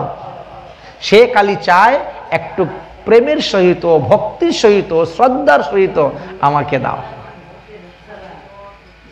এক গণ্ডূষ জল, একটা তুলসী পাতা, একটা ফল দিতে ভগবান তার কাছে ঋণী হয়ে যান। এটি প্রেমাভোকা, প্রেম চান, ভক্তি চান, আর কিছুই চান না। সর্বৈশ্বর্যপূর্ণ তোমার অপার, অতএব তুমি অধীশ্বর, তুমি সর্বপিতা, তোমার শক্তিতে তার জগৎ রক্ষিতা। তুমি নারায়ণকেও সৃষ্টি করেছ, এই জন্য তুমি মূল নারায়ণ, তুমি সর্বপিতা, তুমি জগতের রক্ষাকর্তা, তুমি জগতের পালনকর্তা। তো যে পালনকর্তা সে পিতা হয়। যদি কোনো ব্যক্তি কারো অন্যকে বেঁচে থাকে, তাহলে সেই ব্যক্তি তার পিতা হয়ে যায়। এমন কথাও শাস্ত্রে লেখা আছে। মনে করেন কোনো ব্রাহ্মণ গরিব, সে তার পরিবার পোষণ করতে পারতেছে না, কোনো ক্ষত্রিয় বৈশ্য বা কোনো শূদ্র ধনী ব্যক্তি তিনি প্রতি মাসে মাসে বস্তা বস্তা চাল পাঠিয়ে দেন, বস্তা বস্তা ডাল পাঠিয়ে দেন, তাহলে ওই ব্রাহ্মণের সন্তান যারা আছে তাদের পালিত পিতা হয়ে গেলেন ওই যে ব্যক্তি চাউল ডাল পাঠাচ্ছে। যিনি পালন করেন তিনি পিতা। এই অর্থে এইখানে বর্ণনা করেছে। অতএব অধীশ্বর তুমি সর্বপিতা, তোমার শক্তিতে তার জগৎ রক্ষিতা। তোমার শক্তিতেই তো সমস্ত দেবগণ সেই শক্তি নিয়েই তো জগতে রক্ষা করতেছেন, কাজ করতেছেন। নারয়ে আয়ন যাতে করহ পালন, অতএব এই হেতু তুমি মূল নারায়ণ। তুমি সমস্ত জগৎবাসীকে রক্ষা করতেছ, পালন করতেছ, তাই তুমি মূল নারায়ণ। কথার আছে সতেজ বাণী, যদি কথা বলতে জানি। এই দেখেন ব্রহ্মা তিনি নারায়ণ যে বলেছেন তার প্রমাণ করাচ্ছেন। তৃতীয় কারণ কহি শুনো ভগবান, অনন্ত ব্রহ্মাণ্ডে বহু বৈকুণ্ঠাদি ধাম। বৈকুণ্ঠ ধাম শুধু খালি একটা নয়, যতগুলা ব্রহ্মাণ্ড আছে ততটা বৈকুণ্ঠ ধাম আছে, যতগুলা ব্রহ্মাণ্ড আছে ততটা ব্রহ্মলোক আছে, ততজন ব্রহ্মা আছেন, ততজন মহাদেব আছেন, ততজন ইন্দ্র আছেন, ততজন সপ্তঋষি আছেন, ততজন ষষ্ঠণ্ড সূর্য আছেন। প্রতিটি ব্রহ্মাণ্ডে, যে ব্রহ্মাণ্ড যত বড় সেই ব্রহ্মাণ্ডের ব্রহ্মার মাথাও কিন্তু তত বেশি। আমাদের এই ব্রহ্মাণ্ডটা সব থেকে ছোট, এই জন্য এই ব্রহ্মাণ্ডের ব্রহ্মার মাত্র 4টা মাথা। সনক সনাতন সন্নন্দের পিতা যে ব্রহ্মা, তিনার মাত্র 4টা মাথা, কারণ আমাদের এই ব্রহ্মাণ্ডটা একেবারে ছোট। তাই বলছেন হিতে যত জীব আর ত্রৈকালিক কর্ম, তাহা দেখে সাক্ষী তুমি জানো সব মর্ম। সমস্ত জীবের সাক্ষীরূপে তুমি অবস্থান করতেছ। তোমার দর্শনে সব জগতের স্থিতি, তুমি না দেখিলে কারো নহি স্থিতিমতি। নরেরও আয়ন যাতে কর দর্শন, তাহাতে হও তুমি মূল নারায়ণ। এইভাবে 3টি প্রমাণ দিয়ে কৃষ্ণকে নারায়ণ স্থাপন করতে চাইলেন ব্রহ্মা। কৃষ্ণ কহে ব্রহ্মা তুমি তোমার না বুঝি বচন, তুমি যে 3টি যুক্তি দিয়ে আমাকে নারায়ণ বানাইতে চাইলে, কিন্তু তোমার এই 3টা যুক্তি আমি বুঝতে পারলাম না। কৃষ্ণ কহিন ব্রহ্মা তোমার না বুঝি বচন, জীব হৃদি জলে বৈশে সেই নারায়ণ। নারায়ণ কাকে বলা হয়? জীব হৃদি জলে বৈশে সেই নারায়ণ। ব্রহ্মা কহেন জীব জলে জীব সেই, ব্রহ্মা কহেন জীব জলে জীব যেই নারায়ণ, সেই সব তোমার অংশ তুমি সত্য বচন। ঠিক আছে, কিন্তু সেই নারায়ণও তো তোমারই অংশ অবতার, এই অংশ থেকে যে এসেছে অংশাংশ, সেই হেতু আমি তোমাকে নারায়ণ বলে অভিহিত করলাম। অতঃপর ব্রহ্মা 40টি শ্লোকের দ্বারা স্তুতি ভক্তি করে তিনি ব্রহ্মলোকে চলে গেলেন। ব্রহ্মলোকে চলে গেলেন, তখন কি হলো? ভগবান শ্রীকৃষ্ণ তিনি তিনার রূপকে সম্বরণ করে নিলেন এবং যতগুলা গাভী বৎস, যতগুলা ভগবানের সখাকে ব্রহ্মা মোহনটা নির্দিত করেছিলেন তাদেরকে তুলে নিয়ে চলে আসলেন। এইবার তারা যখন বাড়িতে গেল তখন বলছে কৃষ্ণ আজকে একটা মস্ত বড় অজগর সর্প মেরেছে। তাহলে 1 বছর পরে হলো, 1 বছর আগে যে ঘটনাটা ঘটেছিল সেটা 1 বছর পরে হয়েছিল। এর মধ্যে আরেকটি কথা আছে, এই যে 1 বছর ভগবান শ্রীকৃষ্ণ সমস্ত ব্রজ বালকের রূপ ধারণ করে সমস্ত ব্রজবাসীদের ঘরে ছিলেন, এই ঘটনাটা কিন্তু একমাত্র পূর্ণমাসী যুগমায়া জানতেন, আর অন্য কেউ জানতেন না। তাই পূর্ণমাসী যুগমায়া বললেন এই বৎসরটা, এই মাসটা ভালো মাস, বড় শুভ মাস। এই মাসে যারা যাদের কন্যাকে বিবাহ দিবেন, মেয়েকে বিবাহ দিবেন, সেই মেয়ে সৌভাগ্যবতী হবে, পুত্রবতী হবে, সতী সারদী রমণী হবে। এই যুগমায়ের কথা অনুসারে সবাই তখন মেয়ে বিয়ে দিতে শুরু করলেন। 5 বছর, 6 বছর, 7 বছর, 8 বছরের যত মেয়ে ছিল সবাইকে বিয়ে দেওয়া শুরু হয়ে গেছে। তো তখন তো ভগবান শ্রীকৃষ্ণই প্রত্যেক গোপের বাড়িতে আছেন, সেই গোপ রূপ ধারণ করে, আর এইভাবে তিনি ব্রজগোপীদেরকে বিবাহ করেছিলেন। যাদেরকে নিয়ে তিনি রাসলীলা করেছিলেন, বাস্তবে তারা পরক্রিয় নয়, তারা সক্রিয়। সক্রিয়, কিন্তু তিনি তো কৃষ্ণ রূপে করেন নাই, অন্য রূপে করেছেন বলে এটা বুঝতে পারছেন না। ভুবনের পতি ব্রহ্মা হইয়া তবু না কিছু বুঝিলা প্রভুর যুগ মায়া। 14 ভুবনের পতি হলেন ব্রহ্মা, আর সেই ব্যক্তি ভগবানের মায়াকে বুঝতে পারল না। আর আমরা সাধারণ মানুষ তা বুঝবো কেমন করে বলেন তো? এখন মুরলীধর মুরলী বদন বলে নাম রাখিয়া ব্রহ্মা গেলেন নিজালয়ে। তাই মুরলীধর নাম রেখে ব্রহ্মা নিজালয়ে চলে গিয়েছেন। দেখতে দেখতে ভগবানের 5 বৎসর পার হয়ে 6 বৎসর আরম্ভ হয়ে গেল। 5 বৎসর পর্যন্ত বালক বলা হয়। 6 বৎসর থেকে আরম্ভ হয় পণ্ডুগ্য লীলা। বাল্যলীলা সমাপ্ত হয়ে গেল, এবার আরম্ভ হলো পণ্ডুগ্য লীলা। ভগবান শ্রীকৃষ্ণ গোচারণে যাচ্ছেন, এমন সময় তালের ঘ্রাণ আসতেছে। এই ভাদ্র মাস না, ভাদ্র মাসে তাল পাকে, তালের খুব ঘ্রাণ আসতেছে। সমস্ত সখারা বলছে, ভাই আমরা তাল খাবো, আমাদেরকে নিয়ে চলো তাল বনে। ভগবান শ্রীকৃষ্ণ বলছেন ওখানে যাওয়া যাবে না। কেন? বলে ওখানে ধনুকাসুর থাকে। এই ধনুকাসুর গাধার রূপ ধারণ করে থাকে, যে যায় তাকেই লাথি মেরে কামড়িয়ে ধরে মেরে ফেলে দেয়, অতএব ওখানে যাওয়া যাবে না। সখারা বলছে কৃষ্ণ তুমি থাকতে ধনুকাসুর আমাদেরকে কি করবে? বলরাম থাকতে ধনুকাসুর আমাদের কি করবে? এত এত বড় বড় অসুরদেরকে মেরেছি, আর ধনুকাসুরকে মারা যাবে না? এই ধনুকাসুরের কারণে কেউ তালবনে ঢুকতে পারে না, কেউ তাল খেতে পারে না। মানুষ তো দূরের কথা, পশু পাখিরা পর্যন্ত যেতে পারে না, খেতে পারে না তাল। অতএব আমরা তাল খাবো আজকে।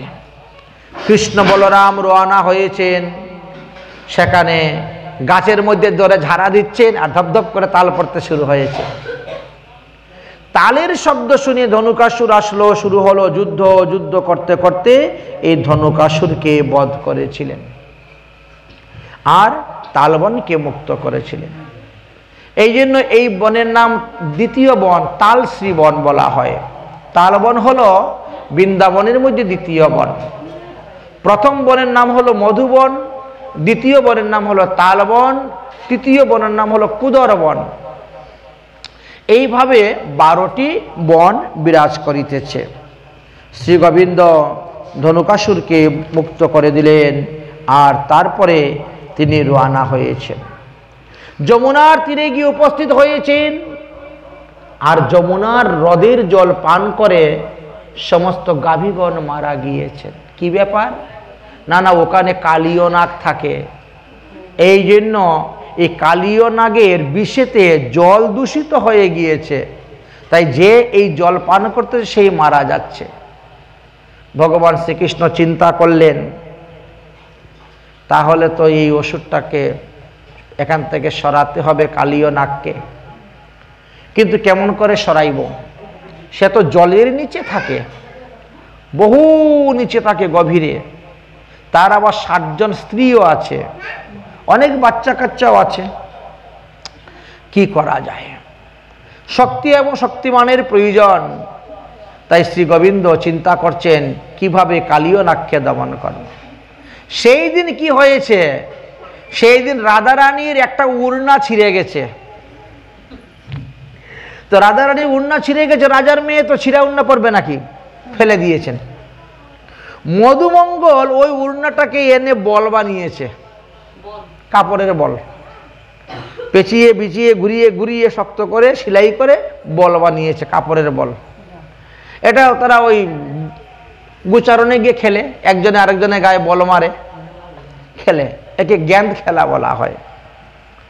সেই বল মেরেছে কৃষ্ণের উপরে মধুমঙ্গল। কৃষ্ণ দেখে, বা এ তো রাধারানীর দেখি, তাহলে আজকে শক্তি এবং শক্তিমান এক হয়ে গেল। রাধারানীর প্রসাদী বস্ত্র পেয়ে গেলেন, তার একটা শক্তি আছে, বুঝেছেন। আমরা যদি কোনো সাধুগুরু বৈষ্ণবের ব্যবহারিক দ্রব্য ব্যবহার করি, তার একটা আলাদা শক্তি পাওয়া যায়। এই জন্য দেবেন গুরুদেবকে বলা হয় যে মালাটা আপনি জপ করে দেন। গুরুদেব যখন মালা জপ করে প্রসাদী করে দিবেন, তার শক্তি আলাদা। গুরুদেব যদি আপনার গলায় মালা পরিয়ে দেন, তার শক্তি আলাদা। বাজার থেকে কিনে আপনি মালা পরবেন, তার শক্তি আলাদা। কিন্তু প্রসাদী দ্রব্যের মূল্য আলাদা, মাহাত্ম্য আলাদা। গুরুদেবের সবকিছু ব্যবহার করা যাবে, কিন্তু জুতা ব্যবহার করা যাবে না, পাদুকা ব্যবহার করা যাবে না। পাদুকা ভিন্ন সব ব্যবহার করা যায়। আজকে রাধারানীর ব্যবহৃত সেই উড়নার বল পেলেন গোবিন্দ। চিন্তা করলেন, এবার শক্তি পেয়ে গেলাম। ভগবান তো শক্তিমান, রাধারানী হলে শক্তি, শক্তি শক্তিমান আজকে এক হয়ে গেল। অতএব আজকে কালীয় নাগ দমন করা যাবে। মধুমঙ্গলের গায়ে বল মারবেন বলে কৃষ্ণ এমন জুড়ে বল মেরেছেন, একবারে কালীয় হ্রদে গিয়ে পড়ে গেছে। মধুমঙ্গল তো রেগে গিয়েছে, হ্যাঁ আমি আজকে সকালবেলা এই বলটা বানিয়ে এনেছি আর তুমি ফেলে দিয়েছ, আমার বল এনে দিতে হবে। ভগবান শ্রীকৃষ্ণ বলে, ঠিক আছে বন্ধু, তোমার বল আমি এনে দিচ্ছি।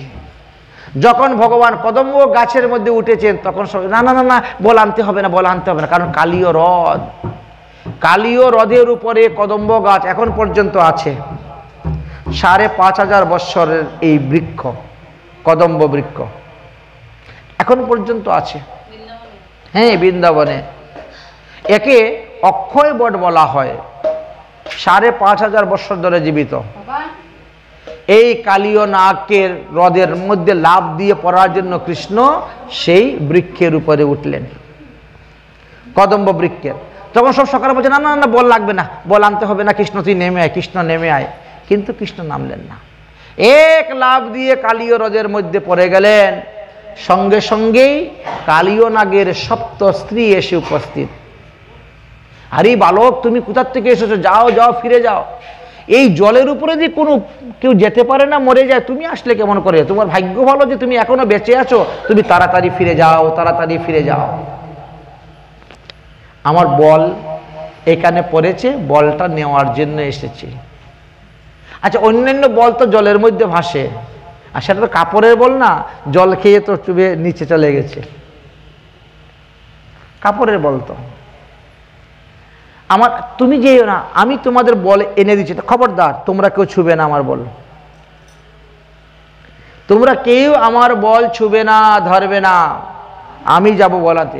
আরে বাবা, এই বলটা কালীয় নাগের সামনে পড়েছে, খুব দুষ্ট স্বভাবের কালীয় নাগ। দেখো, আমাদের তো ছেলে সন্তান আছে, আমরা তোমার মা, আমরা তোমার মায়ের মতো, তুমি আমাদের সন্তানের মতন। আমরা চাই না তোমার মতো একটা সন্তানকে খোয়াও, কারণ কালীয় নাগে গেলেই পরে তোমাকে গিলে ফেলবে, খেয়ে ফেলবে, তার বিষের যে জ্বালা। অতএব বলে আমরা এনে দিচ্ছি, খবরদার তোমরা ছোবা না, আমি যাচ্ছি। ভগবান শ্রীকৃষ্ণ তাদের কথা না মেনেও তিনি গেলেন। গিয়ে দেখেন কালীয় নাগ ঘুমাচ্ছে।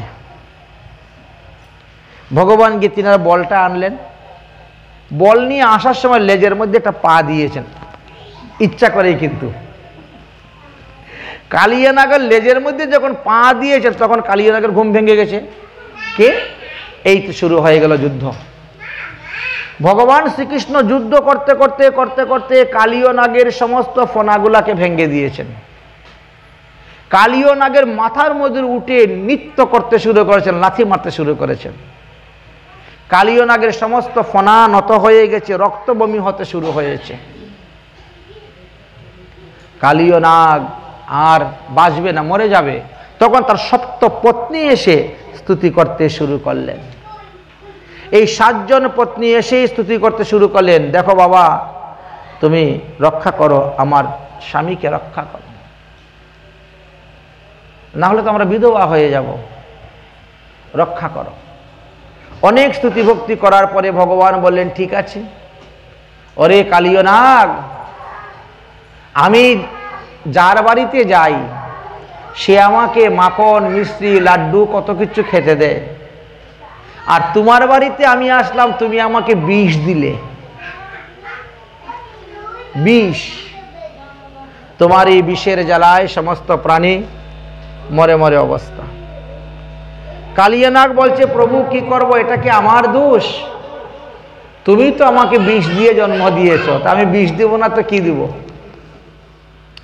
তুমি যদি আমার মুখে অমৃত দিয়ে জন্ম দিতে, তাহলে তো তুমি আমার বাড়িতে আসছো, আমি তোমাকে অমৃতই দিতাম। আমাকে বিষ দিয়ে জন্ম দিয়েছ, তাহলে বিষ। আচ্ছা, বিষ দিয়ে কি আমি জন্ম দিয়েছি, না বিষ পরে তোমার উৎপন্ন হচ্ছে শরীরের মধ্যে? দেখেন, কিছু কিছু খাবারের দোষ থাকে না, আবার কিছু কিছু খাবারের দোষ আছে। আপনি যদি দুধ খান তাহলে আপনি বলিষ্ঠ হবেন, আপনার শক্তি বৃদ্ধি হবে, ঠিক না? কিন্তু একটা সাপে যদি বিষ খায়, দিয়ে দুধ খায়, তাহলে তার বিষের তেজ বৃদ্ধি হবে, তার শরীরে বৃদ্ধি হবে না। তাহলে কি দুধের দোষ? দুধের তো দোষ নয়। এইরকম ভাবে আমাদের কিছু কিছু খাবার আছে, সেইগুলোতে খাবারের দোষ থাকে না, আবার কিছু কিছু খাবার আছে তার মধ্যে দোষ আছে, দোষ থাকে। এই জন্য খাবার খেতেও আমাদের বুঝে শুনে খেতে হয়, খাবার খেতেও বুঝে শুনে খেতে হয়। কার জন্য কোন খাবার গ্রহণীয়, কার জন্য কোন খাবার বর্জনীয়, কে কোন খাবার খেলে পরে স্বাস্থ্য হবে, আর কে কোন খাবার খেলে পরে তার রসাতল হবে, লোকসান হবে। যাই হোক, ভগবান বললেন, তুমি এখান থেকে রমণক দ্বীপে চলে যাও, আমার এই বৃন্দাবন ধাম ত্যাগ করে দাও। কালীয় নাগ ভগবানকে 21টি শ্লোকের দ্বারা স্তুতি করলেন এবং সেখান থেকে তিনি রমণক দ্বীপে চলে গিয়েছিলেন। এইভাবে ভগবান শ্রীধাম বৃন্দাবনকে তিনি মুক্ত করেছিলেন কালীয় নাগের বিষ হইতে। সেই দিন ভগবান শ্রীকৃষ্ণর শরীরটা খুব ঠান্ডা হয়ে গিয়েছিল। কালীয় নাগকে দমন করে যখন উপরে উঠেছেন, শরীর বড় ঠান্ডা হয়ে গিয়েছিল। সমস্ত ব্রজবাসীগণ তখন সূর্যদেবকে অনুরোধ করছেন, সূর্যদেব, তুমি প্রচুর পরিমাণে তাপ দিয়ে আমার সকার শরীরটা গরম করে দাও। যার কারণে ওই কালীয় নদের পাশে যে টিলা আছে, ওই টিলার মধ্যে 12 জন সূর্য এসে উপস্থিত হয়েছিলেন। আমাদের সূর্য কিন্তু 12 জন আছেন। শ্রীমদ্ ভাগবত মহাপুরাণের শেষে গিয়ে আপনি দেখতে পাবেন 12 জন সূর্যের নাম। কোন কোন মাসে কোন কোন সূর্যদেব আসেন, এসে প্রকট হন, তাপ প্রদান করে থাকেন, সেই কথাও আলোচনা করা আছে। বিজ্ঞান এতদূর পৌঁছতে পারে নাই, তবে হ্যাঁ, এখন নাকি নাসা বলছে 2টা সূর্য দেখা যাচ্ছে, পাওয়া গিয়েছে। হ্যাঁ, এইভাবে খুঁজতে খুঁজতে 12টা সূর্য পাবে একদিন না একদিন। সূর্য কিন্তু 12। আমাদের মুনি ঋষিগণ সব থেকে বড় বৈজ্ঞানিক ছিলেন, তারা ধ্যানের দ্বারা সবকিছু জানতে পারতেন, দেখতে পারতেন, এমনই অবস্থা ছিলেন। যাই হোক, এইবার ভগবান শ্রীকৃষ্ণচন্দ্র কে তাপ দিতে শুরু করলেন 12 জন সূর্য। এই জন্য সেই টিলার নাম হলো দ্বাদশ আদিত্য টিলা। দ্বাদশ আদিত্য টিলা। সবাই ক্লান্ত পরিশ্রান্ত, ভাবলেন যে আজকে রাত্রে আর আমরা বাড়ি ফিরে যাব না, এখানেই থাকব। কংস তখন কি করলো, দাবানল পাঠিয়ে দিল, যাও, কৃষ্ণ এখন যমুনার তীরে আছে, আগুন লাগিয়ে তাকে পুড়ে ভস্ম করে দাও। সেই দাবানল এসে উপস্থিত হলো। সমস্ত ব্রজবাসীগণ ত্রাহিমাম ত্রাহিমাম রক্ষমাম রক্ষমাম করে ডাকতে শুরু করেছেন, যেভাবে হোক তুমি আমাদেরকে রক্ষা করো, রক্ষা করো, রক্ষা করো। ভগবান তখন তিনার নিজজনকে ব্রজবাসীদেরকে রক্ষা করার জন্য অগ্নি পান করে নিলেন, আগুন। ভক্ত রক্ষার জন্য ভগবান কি না করেন, জ্বলন্ত অনল প্রভু ভক্ত লাগি খায়, জ্বলন্ত অনল। একবার নয়, দুবার পান করেছেন তিনি অনল এই কৃষ্ণ লীলাতে, দুইবার পান করেছেন, করে ভক্তদেরকে রক্ষা করেছেন। শ্রী গোবিন্দ এখন প্রায় সময় বৃন্দাবনে বা বিভিন্ন স্থানে যমুনার তীরে তিনি গোচারণ করেন। যমুনার তীরে কানাই সিদা মেরে লইয়া, যমুনার তীরে কানাই সিদা মেরে লইয়া, যমুনার তীরে, যমুনার তীরে কানাই সিদা মেরে লইয়া, মাথা মাতির ন করে সমযুক্ত হইয়া, মাথা মাতির ন করে সমযুক্ত হইয়া, প্রকর রবির তাপ শুকাইয়া মুখ, দেখি সব শোকাগণ মনে পায় দুঃখ, আর না খেলিব ভাই চল যাহি ঘরে, সকলে যাইতে মা কহিছে সবারে, মলিন হইল কানাই মুখ কানি তোমার, দেখিয়া বিদরে হিয়া আমার সবাকার, বেলিয়া বসান হইল চল ঘরে যাই, হিতে বল রাম দুর্বল গিয়াছে গোসাই, যমুনার তীরে কানাই সিদা মেরে লইয়া, মাথা মাতির ন করে সমযুক্ত হইয়া। ভগবান শ্রীকৃষ্ণের তিন ধরনের সখা ছিলেন। এক ধরনের সখা হলেন কৃষ্ণের চাইতে বয়সে বেশি, এক ধরনের সখা হলেন কৃষ্ণের সমবয়স, আর এক ধরনের সখা ছিলেন কৃষ্ণ থেকে বয়সে ছোট। এই তিন ধরনের সখা নিয়েই তিনি গোচারণ লীলায় খেলা করতেন।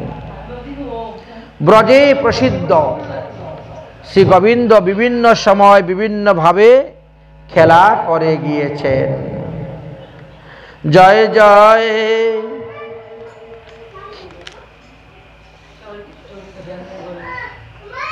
জয় জয় নবল কিশোর, জয় গোপী জনবল্লভ, জয় জয় মা কঞ্চুর, জয় জয় রাধা রমন, জয় জয় নবল কিশোর, জয় জয় রাধা রমন, জয় জয় নবল কিশোর, জয় গোপী জন চিত্ত চোর প্রভু, জয় জয় মা কঞ্চুর প্রভু, জয় জয় মা কঞ্চুর প্রভু, জয় জয় মা কঞ্চুর।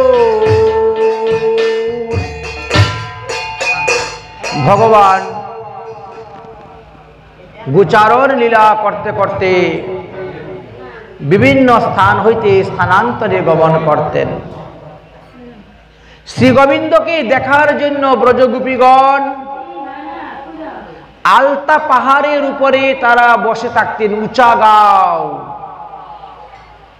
বর্ষানা থেকে 1.5 থেকে 2 কিলোমিটার দূরে উচাগাঁও নামে একটি স্থান আছে। সেখানে ললিতা সখী জন্মগ্রহণ করেছিলেন। সেই ললিতা সখীর বাড়ি উচাগাঁও, তার থেকে একটু দূরেই হলো আলতা পাহাড়। শ্রী গোবিন্দকে দর্শন করার জন্য সমস্ত গোপীগণ আলতা পাহাড়ের উপরে উঠে দাঁড়িয়ে থাকতেন। গোবিন্দ যখন গোচারণে বেরোতেন নন্দগ্রাম হইতে, তখন আলতা পাহাড় হয়ে তিনি রওনা হতেন। আর ভগবানের রূপ দেখে, যৌবন দেখে তারা সবাই বিস্মিত হয়ে যেত, আহা, আমরা কবে শ্রী গোবিন্দকে প্রাণ প্রতিরূপে লাভ করিতে পারব, এই চিন্তাই তাদের মনের মধ্যে ছিল। মনে মনে চিন্তা করতেন, হে ভগবান, তুমি কেন আমাদেরকে এই গোপীগৃহে জন্ম দিয়েছ? শুধু খালি বিড়ম্বনাই বিড়ম্বনা। আমরা তো গোবিন্দের সেবা করতে পারি না, কিন্তু এই বাঁশি সর্বদা গোবিন্দের অধরা অমৃত পান করে যাচ্ছে।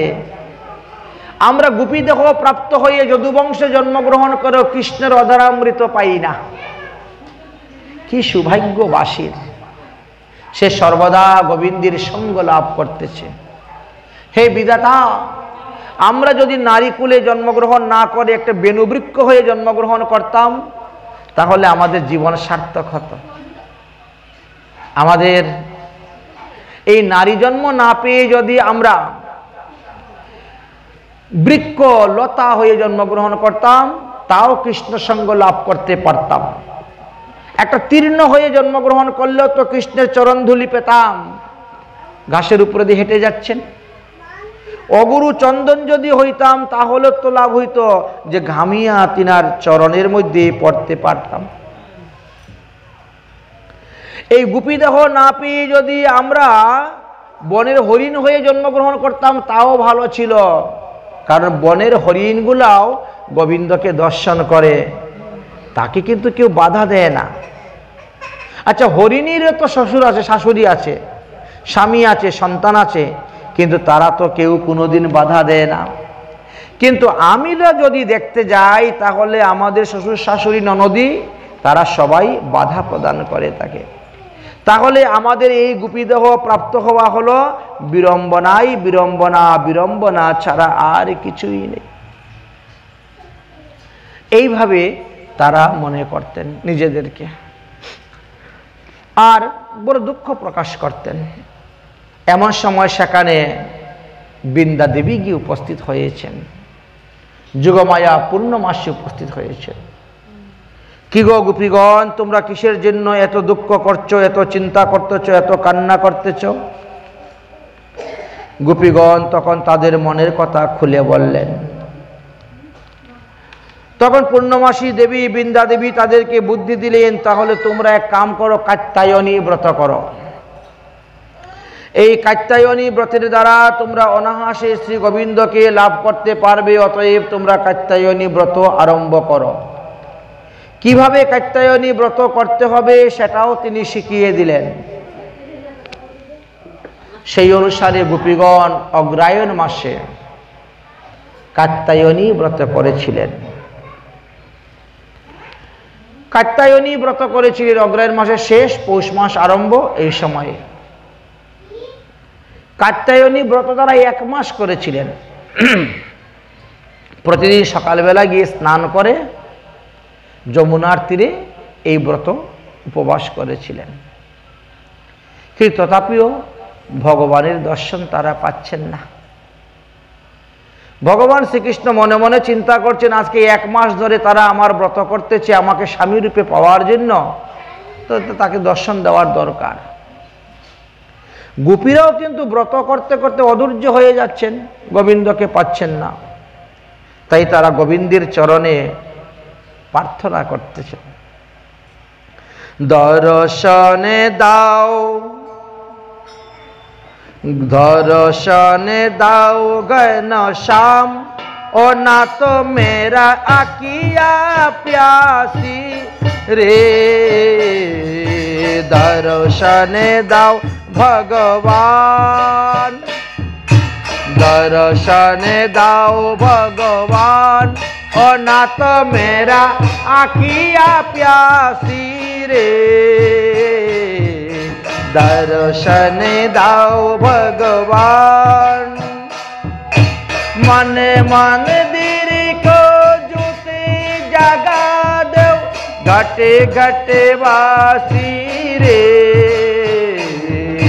दर्शन दाओ भगवान, ओ नाथ मेरा आँखिया प्यासी रे,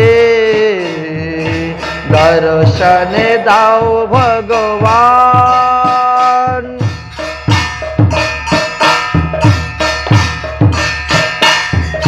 मंदिर मंदिर मूरत तेरी, फिर भी ना देखे सूरत तेरी, मंदिर मंदिर मूरत तेरी, फिर भी ना देखे सूरत तेरी, जोगी बीते ना आई मिलन की पुनर्मासी रे, दर्शन दाओ भगवान, और नाथ मेरा आँखिया प्यासी रे, दर्शन दाओ भगवान, और नाथ मेरा आँखिया प्यासी रे।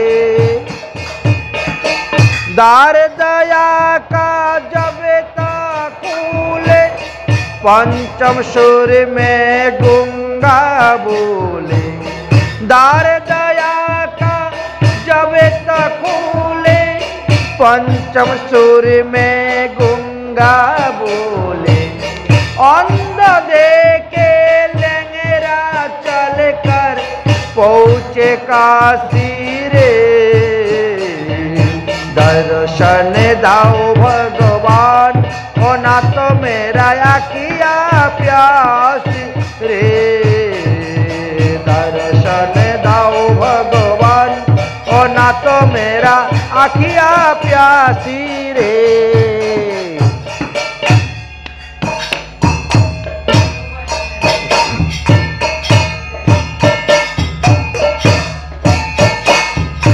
पानी पीकर प्यास बुझाऊं, नैनन के कैसे समझाऊं, आँखी में चिली न आई आवे तो मिलन मासी रे,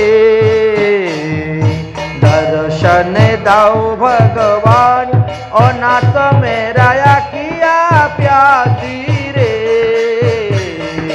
दर्शन दाओ भगवान, और नाथ मेरा आँखिया प्यासी रे।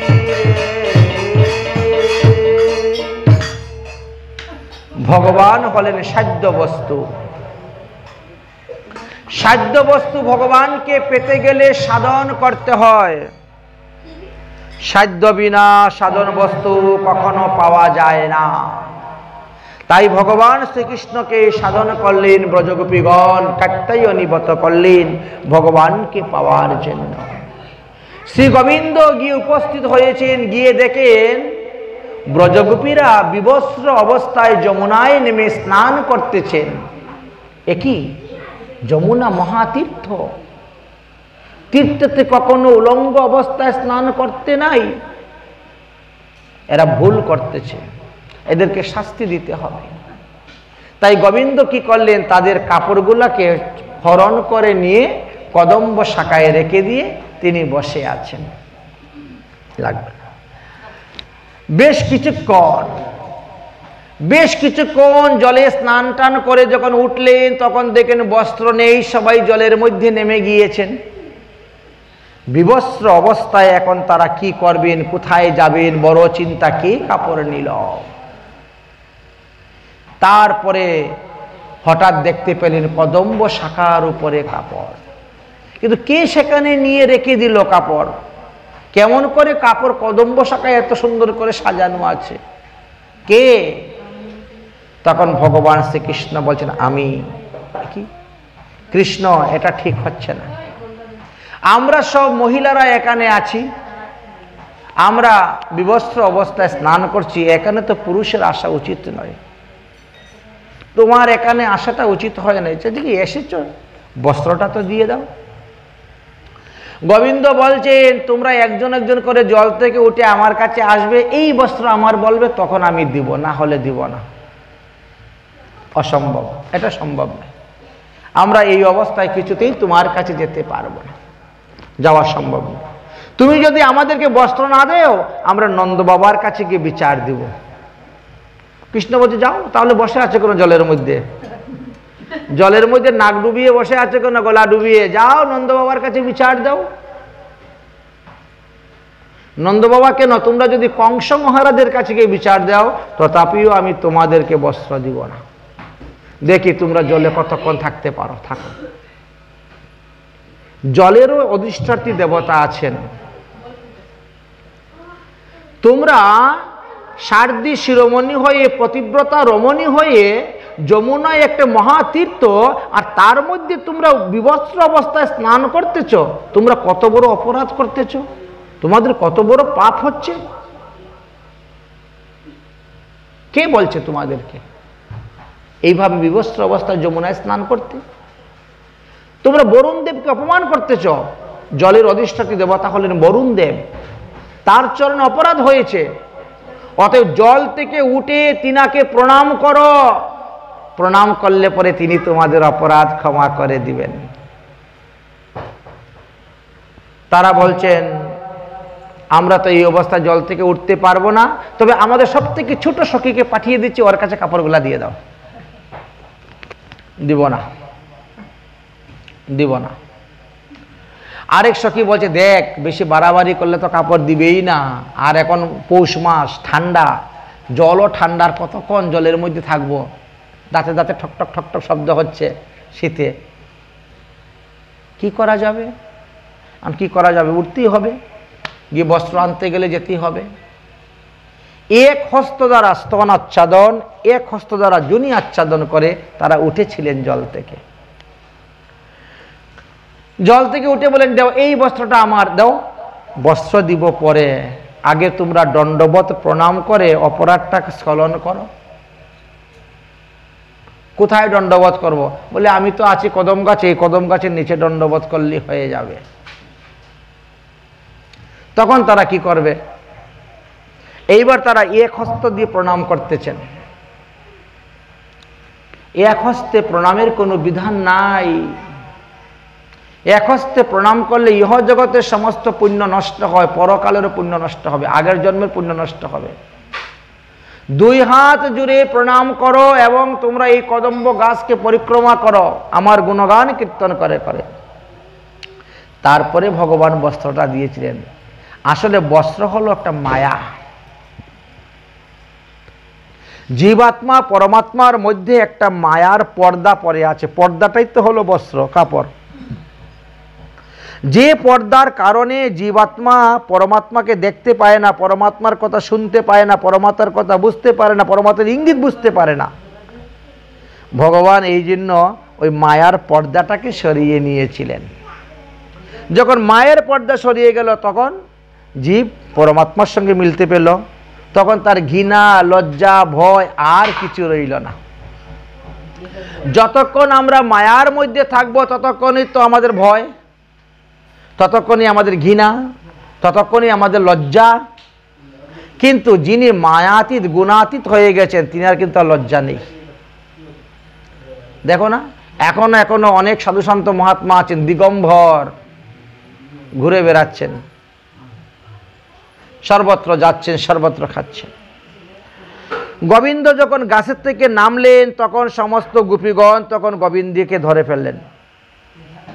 গোবিন্দ, আমরা তোমাকে স্বামীরূপে পেতে চাই, তোমাকে স্বামীরূপে পাওয়ার জন্য আমরা এই ব্রত করেছি, তুমি আমাদের সঙ্গে নৃত্য করো, তোমার সঙ্গে আমরা রাসলীলা করতে চাই। গোবিন্দ বললেন রাসলীলা এখন নয়, আগামী শরৎকালের পূর্ণিমা তিথিতে আমি তোমাদের সঙ্গে রাসলীলা করব। এখন তোমরা গৃহে চলে যাও। এই বলে সমস্ত গোপীদেরকে পাঠিয়ে দিলেন গোবিন্দ। রাসলীলার সময়টা বলে দিলেন। গোপীরা চলে গেলেন। শ্রী গোবিন্দ সেখান থেকে রওনা হয়ে শ্রীবনে গিয়েছিলেন। শ্রীবনে 108টি কুণ্ড তৈরি করে যজ্ঞ করা হচ্ছিল, কিন্তু গোবিন্দের খুব ক্ষুধা লেগেছে বলে তিনি গোবিন্দ গিয়ে বললেন যে আমার এখানে খুব ক্ষুধা লেগেছে, যাও ওখানে যজ্ঞ হচ্ছে, এখান থেকে অন্ন নিয়ে আসো। সখারা যখন গেলেন তখন কেউ অন্ন দিল না। আবার আসলেন, তখন বললেন যাও ব্রাহ্মণীদেরকে বলো। তখন সেই ব্রাহ্মণীগণ গোবিন্দের জন্য অন্ন নিয়ে এসেছিলেন এবং অন্ন দিয়েছিলেন। গোবিন্দ সেখানে অন্ন গ্রহণ করেছেন বলে সেই স্থানের নাম হলো ভাতরুল। একমাত্র একটা স্থানই আছে যেখানে গোবিন্দ বসে অন্ন ভোজন করেছিলেন। আমরা সবসময় তো রুটি সবজি খেতেন, এই ভাতরুল নামে প্রসিদ্ধ শ্রীবন। শ্রীবনের গোপীগণকেও ভগবান কৃপা করেছিলেন, এইভাবে সবাইকে কৃপা করেছিলেন।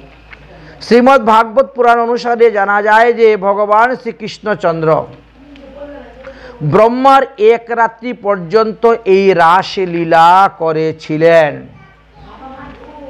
ব্রহ্মার এক রাত্রি, এই জন্য বলছেন ভগবান অপি তারাত্রি শারদ ফুল্ল মল্লিকা। তারাত্রি বলতে ব্রহ্মার এক রাত্রি সেখানে মিলন হয়েছিল। যাই হোক, ভগবানের এক একটি লীলা ছিল এক একটি দেবতার দর্পকে চিহ্ন করা। তাই রাসলীলার দ্বারা ভগবান কি করেছিলেন? রাসলীলার দ্বারা ভগবান করেছিলেন কামদেবের দর্পচিহ্ন।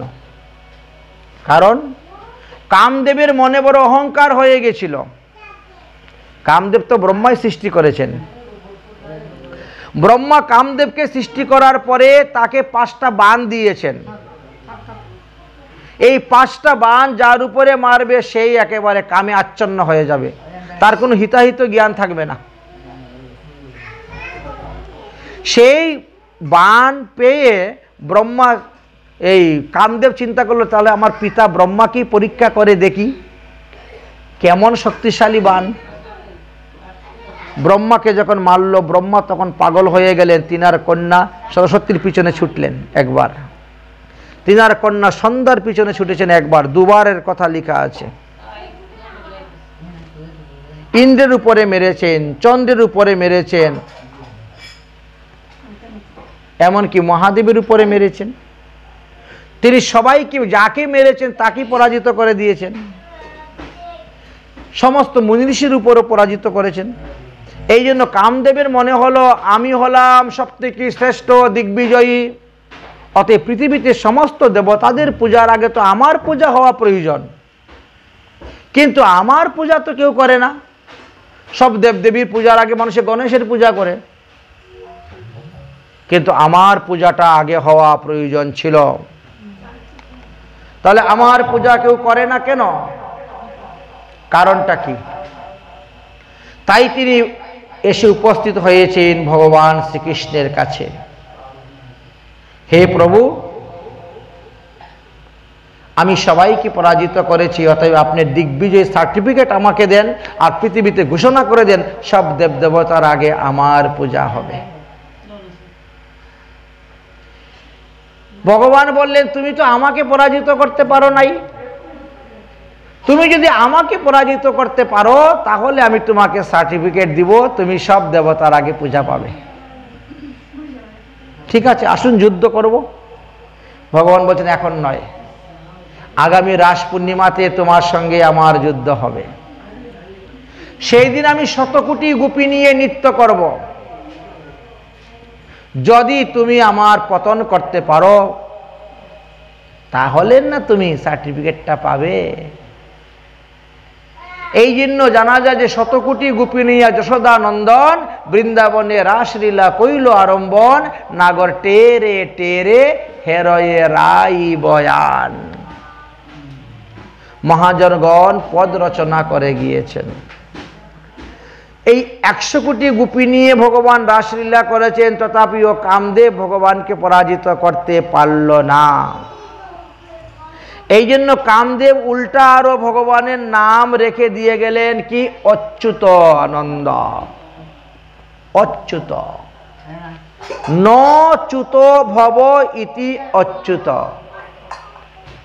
অচ্যুত ভগবানের নাম, কারণ এই জন্য অচ্যুত নাম দিয়ে তিনি গমন করলেন, যার কারণে ভগবানেরকে বলা হয় অচ্যুত গোত্র, ভগবানের গোত্রকে। এই অচ্যুত গোত্র যারা স্বীকার করে নিয়ে ভজন করেন তাদেরকে শ্রাদ্ধ পিণ্ডাদির প্রয়োজন হয় না। কিন্তু আমরা মুখে মুখে অচ্যুত গোত্র স্বীকার করি, কিন্তু কার্যকারণবশত হয় না। অচ্যুত গোত্র যে স্বীকার করবেন তিনাকে আর চ্যুত হতে দিবেন না, তিনি ব্রহ্মচর্য পালন করে হরিভজন করে যাবেন। তো এইভাবে ভগবানের অনন্ত অনন্ত লীলা আছে, সেই সমস্ত লীলা